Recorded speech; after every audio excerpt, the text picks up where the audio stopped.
Bom dia, senhoras e senhores. Sejam bem-vindos à videoconferência da Armac para a discussão dos resultados referentes ao terceiro trimestre de 2025. Esta videoconferência está sendo gravada e o replay poderá ser acessado no site da companhia em ri.armac.com.br. A apresentação também está disponível para download na plataforma. Informamos que todos os participantes estarão apenas assistindo a videoconferência durante a apresentação e em seguida iniciaremos a sessão de perguntas e respostas, quando mais instruções serão fornecidas. Informamos que a apresentação está sendo gravada e traduzida simultaneamente. A tradução está disponível clicando no botão Interpretation. Para aqueles ouvindo a videoconferência em inglês, há a opção de silenciar o áudio original em português clicando em Mute Original Audio. Antes de prosseguir, aproveito para reforçar que as declarações prospectivas têm como base as crenças e suposições da administração da Armac e as informações atuais disponíveis para a companhia. Essas declarações podem envolver riscos e incertezas, tendo em vista que dizem respeito a eventos futuros e, portanto, dependem de circunstâncias que podem ou não ocorrer. Investidores, analistas e jornalistas devem levar em conta que eventos relacionados ao ambiente macroeconômico, ao segmento e a outros fatores podem fazer com que os resultados sejam materialmente diferentes daqueles expressos nas respectivas declarações prospectivas. Hoje temos a presença dos senhores Fernando Aragão, CEO da Armac, e Marcos Pinheiro, CFO e diretor de Relações com Investidores da Armac. Agora gostaria de passar a palavra ao senhor Fernando Aragão, CEO da Armac. Por favor, senhor Fernando, pode prosseguir. Obrigado. Bom dia a todos. Obrigado pela participação na nossa conferência de resultados do terceiro trimestre de 2025. Um trimestre com resultado satisfatório na visão da administração. Uma margem 5 pontos superior que levou a uma boa geração de caixa. Primeiro, gostaria de agradecer ao nosso time, em especial aqueles que trabalharam muito duro para entregarem seus respectivos orçamentos. E aos nossos clientes, por confiarem no nosso trabalho. Sem vocês, essa melhoria não teria sido possível. Como acionista, filho do fundador, apaixonado pela empresa acima de tudo, o destaque para mim não é o trimestre. Porque um trimestre é um horizonte muito curto. E eu já aprendi que as empresas dificilmente têm sua trajetória numa linha linear, trimestre a trimestre. Então, o grande destaque para mim é que depois de 2 anos de muito trabalho, de um time que eu me orgulho muito, que a gente construiu, a gente chegou no modelo de gestão capaz de empoderar e desenvolver as pessoas como donas de seu negócio. E essa cultura de dono é um modelo que, se executado com disciplina, assegura perenidade ao negócio, consistência na entrega e que, por fim, nos permite voltar a crescer. E falando em crescimento, nesse trimestre a gente voltou a trabalhar nessa direção. No curto prazo, estamos dando preferência a algo que fazemos muito bem, que é nos associar a outros empreendedores e executivos que, como nós, vivem esse mundo das máquinas desde crianças. São pessoas experts nos seus nichos regionais ou setoriais, com as quais nós temos o objetivo de contribuir apenas o nosso modelo de gestão e a nossa escala, mas deixar essas empresas serem o que elas são de melhor, com suas respectivas culturas, né, e estratégias regionais. Nós temos um otimismo grande com esse modelo de crescimento.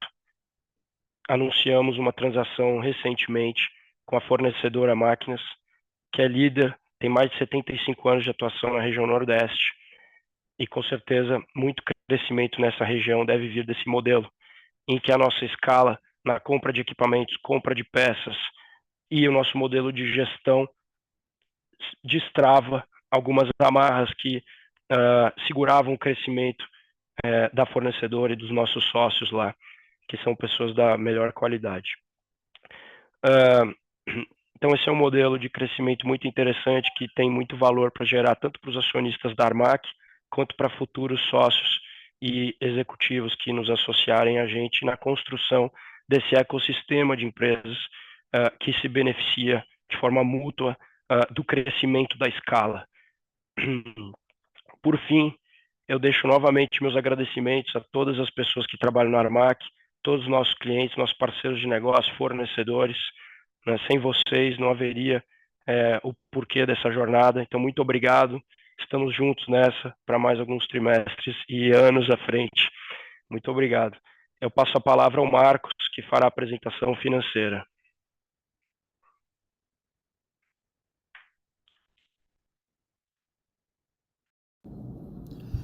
Obrigado, Fernando. Bom dia a todos.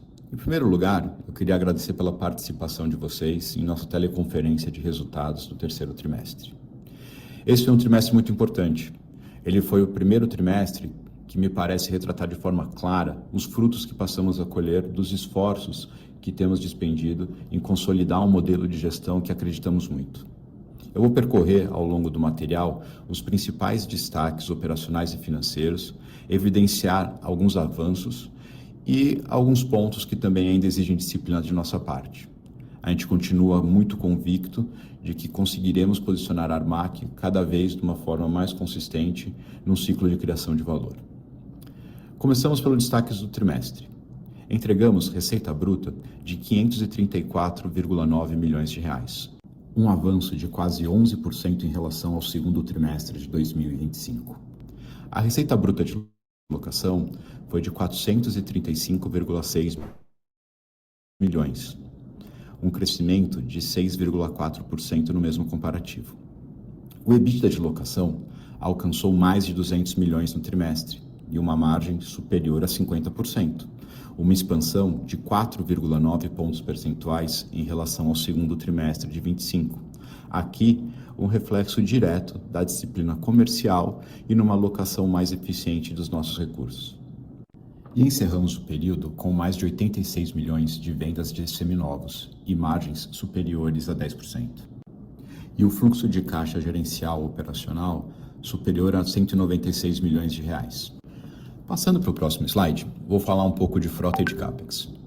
Quanto à frota, encerramos o período com um pequeno avanço no seu tamanho, quase 11.900 equipamentos, ou seja, um crescimento de 1,3% em relação ao trimestre anterior.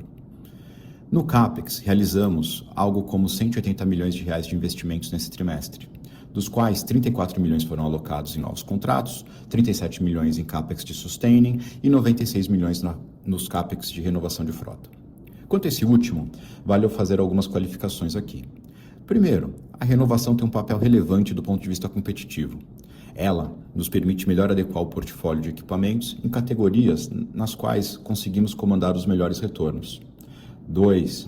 Uma frota mais nova cria um ambiente muito positivo, onde a complexidade e a frequência das manutenções acabam se reduzindo, consequentemente, gerando reduções de custos diretos e indiretos. E terceiro, mas não menos importante, sempre bom destacar que os nossos investimentos em renovação, eles vêm sempre acompanhados da capacidade comprovada de nossas lojas de seminovos, que garantem a liquidez da frota e permitem uma execução disciplinada dessa iniciativa. Passando para o próximo slide, a gente fala de taxa de utilização. A TU no trimestre atingiu 74%, um ganho de 1 ponto percentual em comparação ao segundo trimestre. Em produtividade, encerramos em 58,8%, um avanço de 2,9 pontos percentuais em relação também ao segundo trimestre de 2025. Esses indicadores começam a mostrar que a readequação dos contratos e a renovação dos ativos, assim como a melhoria de processos, começam a se traduzir em eficiências operacionais. Há ainda muito espaço para evoluir, mas essa direção é a que acreditamos ser a correta. Passando para o slide de receita, o desempenho da receita mostra tração nas nossas unidades de negócio, com a receita bruta total encerrando o período em 535 milhões de reais. No mix de locação, as operações contínuas representaram 73% do total de receitas e o spot 27%. Essa composição tende a oferecer um equilíbrio entre previsibilidade e rentabilidade. Destaque aqui também para a venda de seminovos, que totalizou 86,2 milhões no terceiro trimestre e segue com uma alavanca estratégica na reciclagem do nosso portfólio e na disciplina de capital. Passando para o slide número 8, o EBITDA de locação foi de 200 milhões de reais, um avanço de 19% em relação ao segundo trimestre de 2025, e a margem foi de 50,5%. Esses resultados refletem a captura de eficiência, a recomposição gradual de nossos preços e uma melhor utilização dos nossos ativos. Mas em nenhum momento nos eximem da responsabilidade de garantir a continuidade da execução dessas iniciativas. Passando ao próximo slide, mostramos a evolução do ROIC ajustado. No terceiro trimestre, encerramos o período com 18,6% de retorno sobre o capital empregado. Um ROIC spread de 7,9 pontos percentuais, uma evolução bastante positiva frente ao 3,3 pontos percentuais do trimestre anterior. No próximo slide, trago uma novidade: um fluxo de caixa operacional gerencial sendo reconciliado a partir do EBITDA. Então, tendo como base os números do terceiro trimestre, saímos de um EBITDA de 200 milhões de reais, que se traduz em 196 milhões de reais de fluxo de caixa operacional gerencial. O próximo bloco é o resultado financeiro. Então, os 196 milhões de reais, eles precisam fazer frente às obrigações que temos junto com os nossos credores. Após o pagamento de juros, sobram 82 milhões de reais livres para ser alocados nas iniciativas que nós, da administração, entendemos poder criar mais valor para os nossos acionistas. Neste trimestre, 34 milhões foram alocados em CAPEX de expansão, ou seja, investimentos em novos contratos, e 9 milhões e meio associados aos pagamentos de prestações de aquisições que fizemos em períodos anteriores, restando assim uma movimentação da dívida líquida da companhia de 36,9 milhões de reais. Ou seja, foi um trimestre no qual conseguimos desalavancar a Armac em quase 37 milhões de reais. Em meu último slide, antes da nossa sessão de perguntas e respostas, eu apresento o endividamento da Armac. Encerramos o trimestre com 1.756 milhões de dívida líquida e mantivemos uma posição de caixa de 630 milhões de reais. Continuamos com o cronograma de amortização das nossas dívidas bastante confortável, onde os primeiros vencimentos relevantes acontecem somente a partir do ano de 2028. Com esse slide eu encerro a minha apresentação, eu agradeço a paciência de todos e gostaria de dar início à nossa sessão de perguntas e respostas. Obrigado.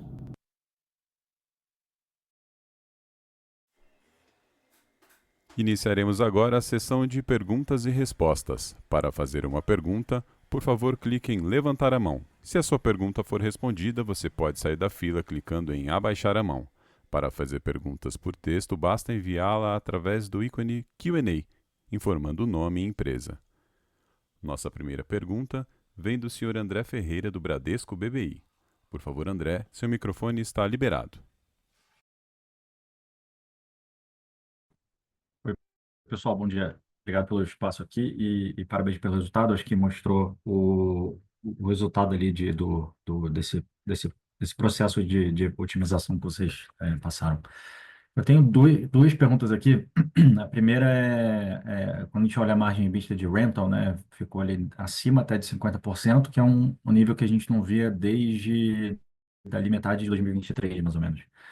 E aí minha pergunta é se, o quão recorrente você acha que esse novo patamar é, óbvio que ajustando para a sazonalidade, e se seria factível pensar numa margem de ano fechado do ano que vem na casa de uns 48%, 49%, que é o que parece que, dada a sazonalidade ali dos trimestres da ponta, seria uma margem que um terceiro trimestre com margem de 50% daria, né? E segundo ponto, sobre as lojas de seminovos, né? Se a intenção ainda é de ter 20 lojas até o fim do ano, e se na maturidade, se faz sentido pensar que a capacidade de venda dessas lojas estaria na casa ali de uns 700 milhões de reais por ano, se faz sentido pensar, né, que a Armac pode solucionar o problema de ociosidade de 750 milhões de reais de ativos até, né, inclusive antes do fim de 2026, ou se é otimista demais, né, pensar que já em 2026 vai dar para ter essa venda de 700 milhões de reais. É isso, obrigado.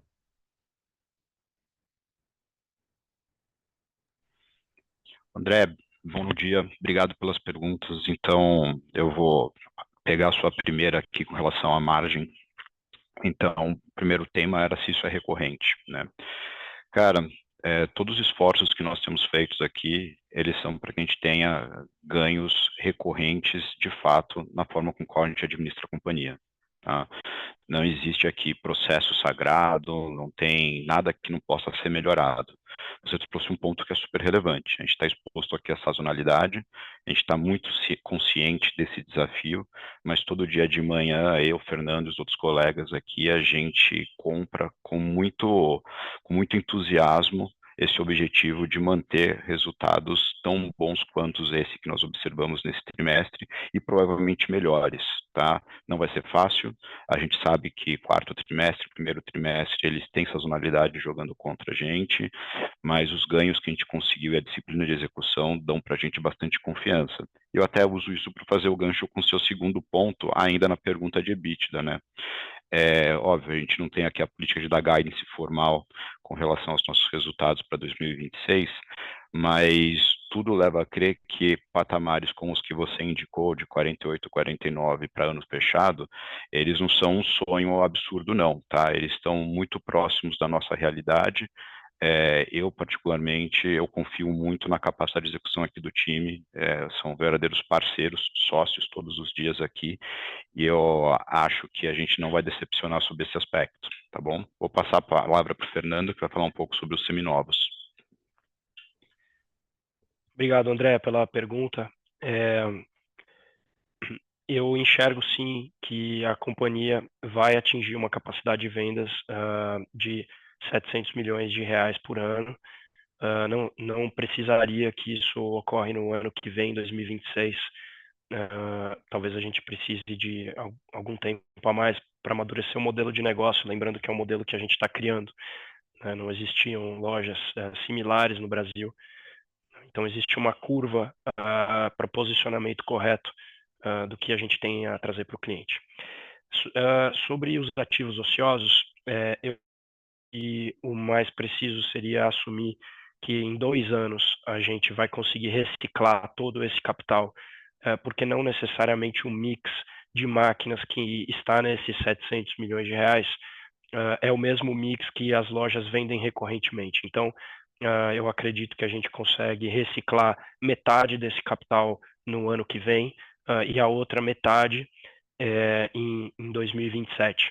E aí realocá-lo em equipamentos que os dados suportem, que estão com os melhores retornos na margem. Claro, pessoal. Obrigado. Bom dia.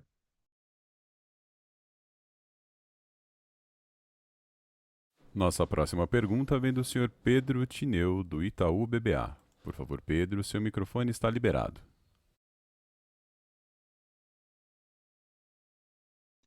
Bom dia, pessoal. Obrigado por pegar minha pergunta.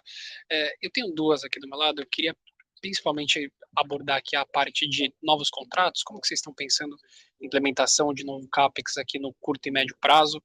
Quais são os segmentos que vocês têm visado mais? Acho que mineração, né, foi um segmento que a gente teve um pouquinho mais de problema, um pouquinho mais de retomada, especialmente do lado de serviços. Queria só pegar um pouquinho da visibilidade de vocês, qual que é o segmento que vocês teriam mais foco aqui no curto e médio prazo. E aí também se a gente puder abordar um pouquinho aqui só sobre questão de alavancagem. Eu sei que vocês não passam guidance, mas a margem agora, a gente já chegando ali perto dos 50% margem EBITDA, né, acima de 50% a margem EBITDA, é o que a gente já pode pensar aqui em termos de redução de alavancagem por conta dessa geração melhor aqui em termos de resultado. Obrigado, viu, pessoal? Pedro, bom dia, obrigado pelas perguntas. Então, eu vou começar falando aqui da questão de crescimento e novos contratos, né? A gente acabou gastando muito tempo e muito esforço, de novo, e eu não vou cansar de falar, na consolidação do modelo de gestão, né? A gente evoluiu aqui as nossas ferramentas de tecnologia, a gente evoluiu as nossas rotinas, os nossos combinados, e a gente tem um compromisso dos gestores das unidades de negócio para que se comportem como mini presidentes da sua empresa. Isso tudo para falar que a gente tem um rigor aqui na alocação de capital nos novos projetos que é bastante, acho que, valoroso, tá? Obviamente, do nosso lado aqui, eu, Fernando, os outros colegas que participam dos comitês, a gente tenta alocar capital sempre naqueles projetos os quais entreguem retornos superiores ao nosso hurdle rate, que hoje é ao redor de 25% desalavancado, tá? Real desalavancado. Dessa forma, a gente acaba sendo um tanto agnóstico quanto à capacidade desses mini-presidentes prospectarem negócios nas suas respectivas áreas de atuação. O que eu consigo te falar hoje é que a nossa cabeça ela tem sido bastante propositiva com os caras. A gente tem olhado todas as oportunidades que são apresentadas com o mesmo grau de escrutínio, dedicação. Recentemente, a gente tem recebido mais propostas que estão associadas não ao setor de mineração. Tá? A maior parte das novas propostas que têm sido discutidas nos comitês estão associados à parte mais de portuária, agroindústria, bastante intralogística, mas, mais uma vez, a gente tem uma verdadeira plataforma de negócios aqui e esse modelo de gestão tem empoderado cada vez mais esses mini-presidentes das suas empresas para buscar os melhores retornos. Eles são incentivados para isso, inclusive no seu programa de remuneração. Tá? Passando para a sua segunda pergunta, com relação à alavancagem, aqui é um negócio que traz muita satisfação para a gente, né? A gente conseguir manter a companhia se desalavancando num ambiente de juros altos, num ambiente bastante difícil do ponto de vista de mercado como um todo, traz alguma alegria que o modelo e as coisas que a gente tem feito, as respostas rápidas, trazem resultados. Nossos planos, eles refletem de fato uma desalavancagem natural da companhia ao longo dos próximos meses. Tá? Então, assim, ao longo de 2026, a gente deveria, sim, esperar a companhia se desalavancando, muito construída em cima dessa melhoria de capacidade de geração de caixa. Tá? Eu acho que tem um papel essencial aqui, não só do modelo de gestão, mas também acho que da estratégia de renovação de frota, que traz um ciclo bastante, acho que, positivo, no qual a gente aumenta a capacidade produtiva dessa frota, uma frota mais nova, ela trabalha melhor, ela é alugada mais fácil, o cliente gosta da frota nova, e diminui a complexidade que a gente tem e a quantidade de problemas que podem acontecer no dia a dia. Isso aqui não pode ser desprezado. A gente já teve uma Armac crescendo de forma muito valorosa num ciclo onde a sua idade média de frota era mais reduzida, e não há razão pela qual agora, munido de uma capacidade de reciclagem de capital que as lojas de seminovos nos propiciam, que a gente acho que se prive de trabalhar a idade média da frota como um indicador muito importante do ponto de vista estratégico. Bom, espero que eu tenha respondido as suas duas perguntas. Posso adicionar um ponto? Então, eu adicionaria na questão de em quais BUs nós iremos crescer mais, que não só a gente se dedicou muito na evolução do modelo de gestão para garantir que os retornos que são contratados são de fato entregues pelos respectivos líderes das BUs, mas também no último ano, conselho e administração se debruçaram sobre o modelo de precificação da companhia, né, que evoluiu muito, com inteligência de mercado, com melhoria contínua dos dados utilizados a partir de feedback real do que está acontecendo nas operações. Então, a gente hoje tem um outro patamar de modelo de precificação que permite a companhia ter tranquilidade para crescer mesmo nas unidades de negócio que tem maior complexidade operacional, pela melhor precificação e também pela disciplina de acompanhar depois, mensalmente, se os donos desses negócios estão entregando exatamente o que foi mensurado na precificação, que era uma disciplina que a companhia, de fato, não desenvolveu naquela trajetória muito acelerada de crescimento. Então, a gente tem esse conforto e, para sim, até mesmo contratos de mineração, de que a gente é capaz de crescer e entregar retornos consistentes, mas como o Marcos disse, em volume de propostas não é onde está a maior quantidade. E aí eu adicionaria também sobre crescimento orgânico, que as unidades de negócio favorecem muito o crescimento em clientes menores, porque antes, havendo uma área comercial, ela acabava atacando a superfície dos mercados que a gente atuava, ou seja, as maiores contas, aquelas contas onde você era capaz de fazer diferença muito rápido em volume de faturamento, né, até um certo incentivo comercial perverso aí. Havendo os donos das unidades de negócio, eles sabem que às vezes num cliente que está um pouco mais para baixo em escala dentro daquele setor, eles vão ser capazes de adicionar mais valor para o cliente, né? O que a Armac tem a oferecer às vezes faz muito mais diferença do que faz para aquele cliente gigante. por eles serem do setor, né, as unidades de negócio estão povoadas de pessoas dos respectivos setores, com muitos relacionamentos em todos os canais e estágios ali das companhias. A gente enxerga que essa próxima fase de crescimento da Armac vai ter uma carteira de clientes mais pulverizada, em clientes onde a gente consegue criar mais valor. Super claro, obrigado, viu? Nossa próxima pergunta vem do Sr. Rogério Araújo, do Bank of America. Por favor, Rogério, seu microfone está liberado.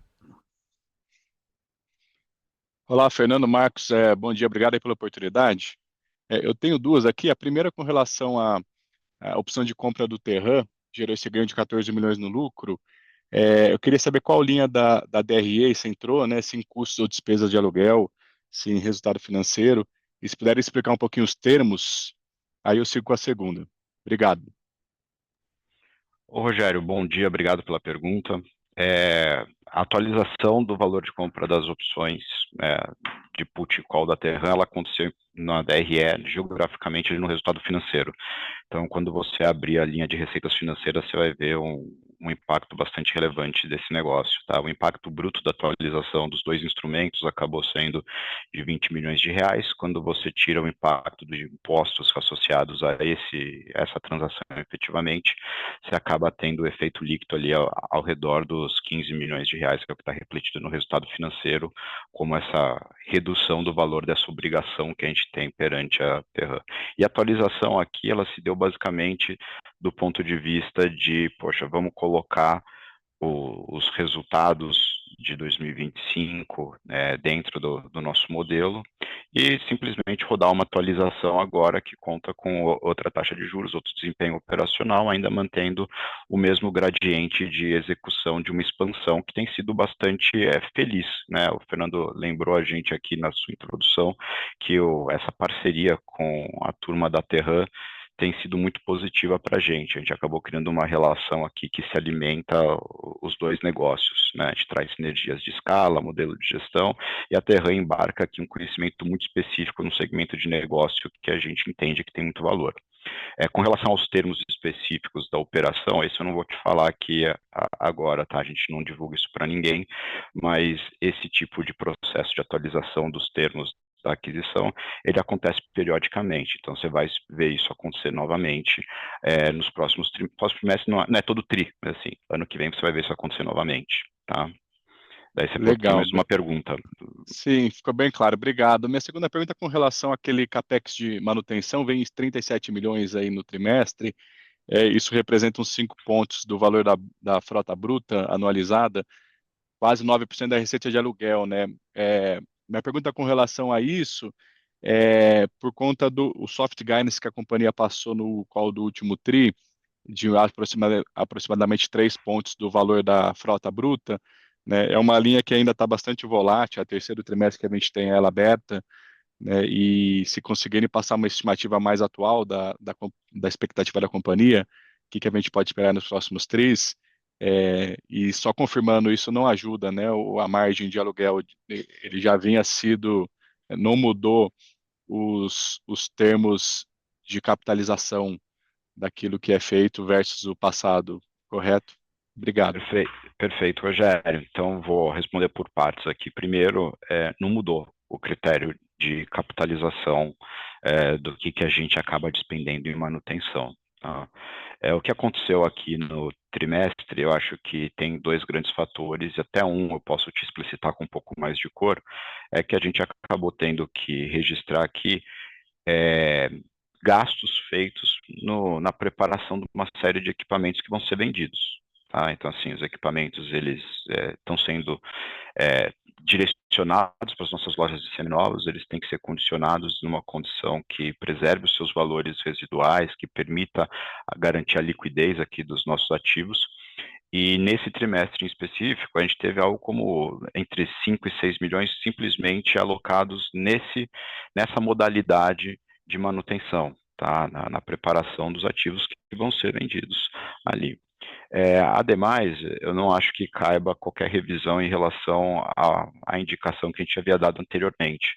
A gente acaba tendo aqui, acho que com a evolução dos nossos sistemas e tal, bastante convicção de que, tirando as flutuações que podem acontecer de trimestre a trimestre, os custos de manutenção eles não vão se desviar muito do número que você tem aqui, que a gente já dividiu contigo e com os demais participantes do mercado. Tá? Tem um pouco de efeito sazonal, mas de ano fechado não deve ter muito desvio que mereça aqui nenhum tipo de indicação nova. Eu faria Tá só, ótimo. Rogério, uma adição aqui ao que o Marcos já clarificou para você, que é o seguinte: como nesse ano nós concluímos essa revisão de portfólio de contratos, naturalmente as nossas oficinas elas estão com esses equipamentos, muitos desses equipamentos que retornaram desses contratos estão nas oficinas aguardando manutenção e programação. E aí esse comportamento errático acaba vindo pelo próprio mix de equipamentos que as oficinas estão atacando naquele momento. Então, se você começa a atacar equipamentos maiores, mais pesados, com componentes mais caros, né, gasta-se um pouco mais. Então, esse comportamento um pouco errático assim, pode persistir por mais alguns trimestres até a gente terminar essa manutenção necessária para poder vender os equipamentos, que a gente está muito confiante, que é totalmente dentro do que a companhia sempre fez, então não vejo nenhum risco nisso, na execução disso, e o direcional dessa linha é para baixo. Então a gente está fazendo esse grande esforço agora, realmente tentando acelerar para reciclar esse capital o mais rápido possível, e daí vem esse comportamento um pouco errático, mas na médio prazo o comportamento dessa linha de investimento em manutenção é sem dúvida nenhuma para baixo do que foi nesse trimestre. Ficou claro. Obrigado, Fernando. Obrigado, Marcos. A próxima pergunta vem do senhor Lucas Melotti, do Banco Safra. Por favor, Lucas, seu microfone está liberado. Bom dia, pessoal. Estão me ouvindo? Acho que sim. Positivo. Primeiramente, parabéns pelo resultado e obrigado pelo espaço. Tem uma rápida aqui do meu lado. Vocês poderiam detalhar para a gente como está o ramp-up das lojas de seminovos? Tipo, aqui ainda falta abrir alguma ou já chegou naquela meta de 20 para o ano? E elas todas já estão faturando ou tem algumas que ainda tem que crescer nesse ramp-up? E também aproveitando, queria entender se a melhora de margem na venda de ativos, quando a gente olha tri a tri, tem relação com esse ramp-up das lojas ou se houve outros fatores que contribuíram. Do meu lado é isso e obrigado. Ô Lucas, obrigado pela pergunta, bom dia. Tá? Então, assim, a gente ainda não está com as 20 lojas abertas, tá? Continuamos aqui com o nosso plano, a visão atual ainda permanece 20 lojas, obviamente a gente fica reacessando isso de uma forma constante, mas eu lembro que os investimentos associados à abertura de cada loja acabam não sendo significativos, né? A gente foi evoluindo ali de tal sorte que a primeira loja que a gente abriu requeriu da gente um investimento de quase 3 milhões e a última qual a gente abriu requeriu um investimento ao redor de 600 mil reais. Então, a gente também trabalhou bem uma forma de escalar essa presença geográfica de uma maneira que seja eficiente. Do ponto de vista se todas estão vendendo, aqui a gente tem um trabalho nosso, um desafio de gestão que, de fato, ele é desafiador, né? Especialmente para botar o estoque em cada uma dessas lojas. A predileção da companhia tem sido utilizar o retorno dos equipamentos que já estão nessas diferentes geografias para os estoques dessas lojas, de tal sorte que eu não tenha que trazer tudo isso para São Paulo, dar manutenção e depois pagar um segundo frete para popular o estoque das lojas. Mas, não obstante, o time de gestão de seminovos tem constantemente acesso a uma plataforma que é atualizada online de todo o inventário de equipamentos que estão disponíveis para venda e não interessa muito se fisicamente o equipamento está em um lugar ou outro. O time de vendas tem capacidade de conseguir prospectar negócios, mas eu não posso aqui também ter, acho que, o desprazer de reduzir a importância das lojas, porque o estoque físico, ele de fato auxilia muito todo o processo de venda, né? Um empreendedor local que quer comprar um ativo como os que a gente se dispõe a vender, tem a sua decisão de compra muito mais facilitada se ele está com o ativo ali, ele consegue ver o estado do equipamento, consegue testar. Então, assim, tem desafio sim. Sendo direto à sua pergunta, não são todas as lojas que estão na sua capacidade plena de venda, e muito por conta dos estoques estarem sendo formados nessas lojas, tá? A expectativa é que a gente, nos próximos meses, consiga regularizar isso e ter uma capacidade bastante saudável de promover a renovação da frota. Espero que eu tenha respondido a sua pergunta. Ah, não, super claro. Mas só um follow-up na questão da margem de venda de seminovos. Teve alguma relação com essas lojas ou foi outro fator, né? Que versus o último que a gente viu um prejuízo no EBITDA e aqui a gente já teve uma coisa mais flat, né? Mais no 0 a 0. Poderia detalhar um pouco isso? Posso, lógico, Lucas, desculpa. Com relação à margem, a gente tem lá um fator efetivo que é bastante grande, é um mix dos equipamentos sendo vendidos, tá? Então isso acaba influenciando. E tem, como a gente falou anteriormente, o volume de vendas escalar para suprir os custos fixos dessa estrutura, tá?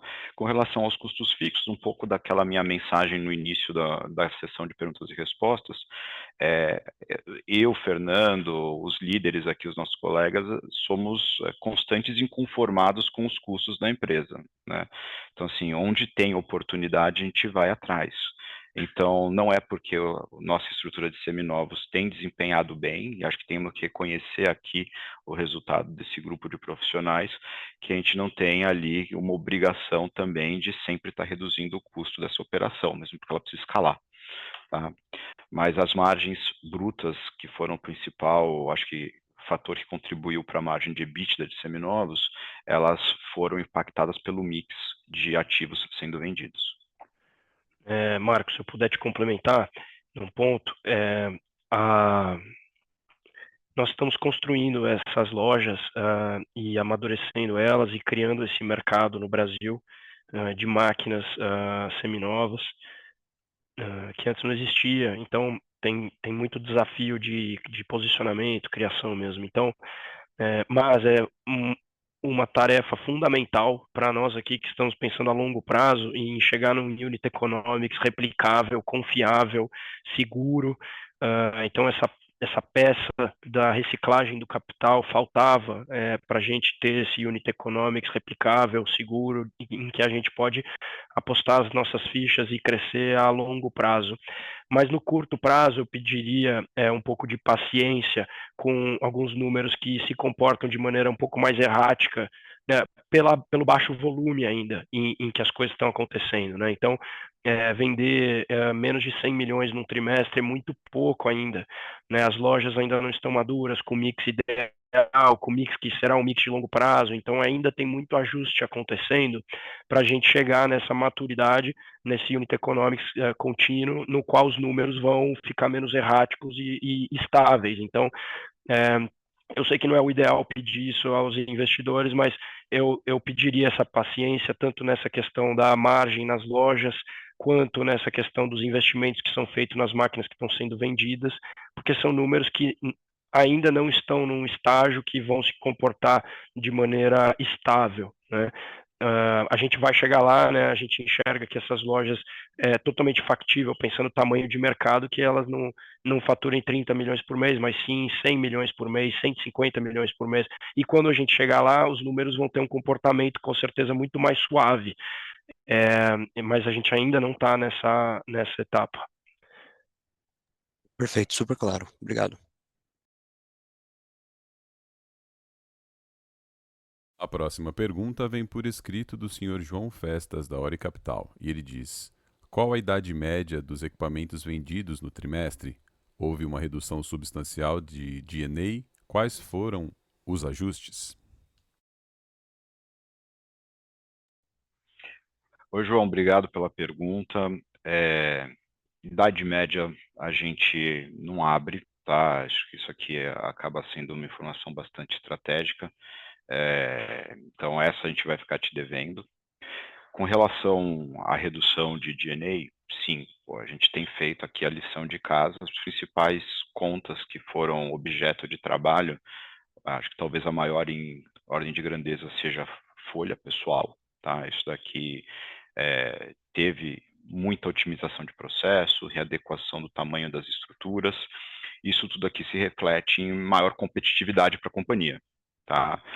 A ideia aqui, e eu me coloco com os meus sócios aqui, assim, tudo que a gente economiza tem que se refletir em competitividade para a gente poder crescer criando valor, né? Então, teve folha, teve bastante racionalização nas políticas de viagens e gastos, a gente teve eficiências em tecnologia, aquela busca por várias plataformas de tecnologia que alguém contratou algum dia e esqueceu de que não usa mais e continua pagando. Então, em todos os lugares houve oportunidades, tá? E ainda tem espaço para mais coisas acontecerem aqui. Então, esse é um trabalho contínuo, tá bom? Espero.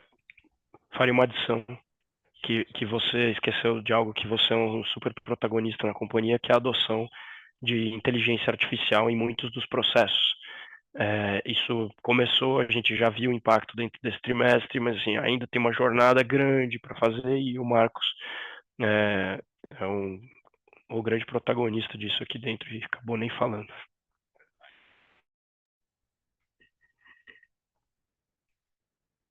A sessão de perguntas e respostas está encerrada. Gostaríamos de passar a palavra ao Sr. Fernando Aragão para que faça as considerações finais da companhia. Ok, bom, obrigado a todos pela conferência, pela paciência conosco nesse período em que a gente buscou chegar num modelo de gestão capaz de controlar tudo que a gente construiu, de entregar resultados consistentes e de crescer, né?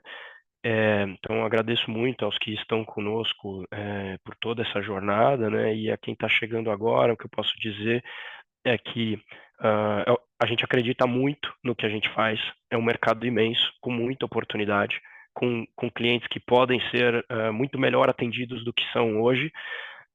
Então, tem muita coisa para fazer no Brasil, nesse negócio de linha amarela.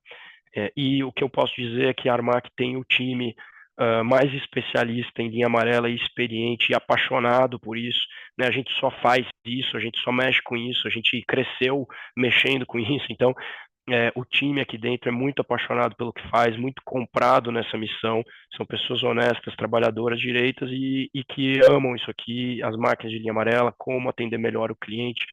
Então, essa cultura e essa densidade de pessoas que entendem muito desse assunto permite a gente sonhar com um crescimento muito grande à frente no longo prazo, mas sempre buscando essa sustentabilidade, essa disciplina de entrega, que é um fator que nós construímos aí nos últimos 2 anos com todos os movimentos que a gente fez. Então, novamente, muito obrigado pela participação na conferência e um bom dia a todos. A videoconferência da Armac está encerrada. Agradecemos a participação de todos e tenham um bom dia.